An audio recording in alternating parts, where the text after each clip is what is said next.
Truly I say to you, all sins will be forgiven the children of man, and whatever blasphemies they utter.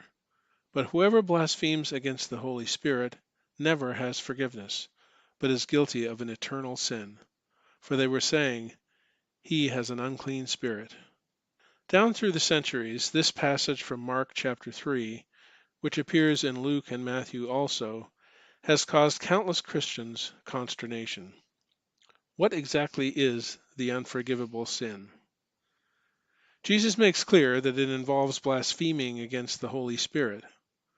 Blaspheming against the Father and the Son is forgivable, but not against the Holy Spirit. But does this help? What does it mean to blaspheme against the Holy Spirit? For my explanation, I'm leaning heavily on a short sermon given by R.C. Sproul on the topic. First, let's look at what blaspheming is. Blaspheming is not unbelief, it's not murder, it's not idolatry. Blasphemy is a verbal sin, or it can be done in writing. I don't watch much network television programming, and we have not had cable in our household for many years. When my kids were young, I decided that having cable was about the same thing as having a 9-inch sewer line running into your living room. We do stream movies and documentaries, but for the most part, I can't stand watching anything made within the last 40 years.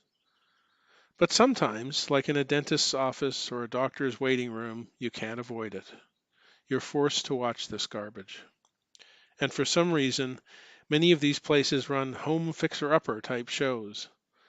There's one that features a big reveal when the folks that were having their homes worked on, which interestingly never seem to be intact families, see the final results. And in unison, everyone says, "Oh my God." Well, that's blaspheming. In that case, blaspheming against the Father. But what Jesus is talking about is blaspheming the Holy Spirit.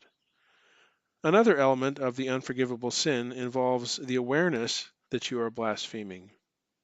When Jesus is on the cross, recall what he says about those around him who have taken part in his death.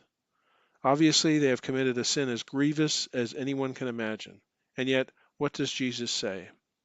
"Father, forgive them, for they know not what they do."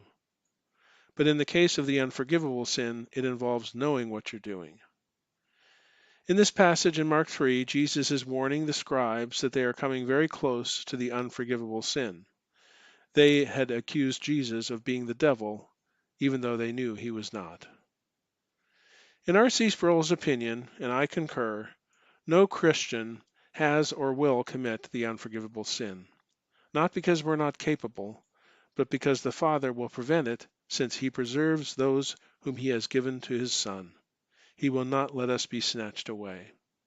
And if you're asking yourself if you have ever committed the unforgivable sin, that's pretty good evidence that you have not. If you had, you wouldn't care.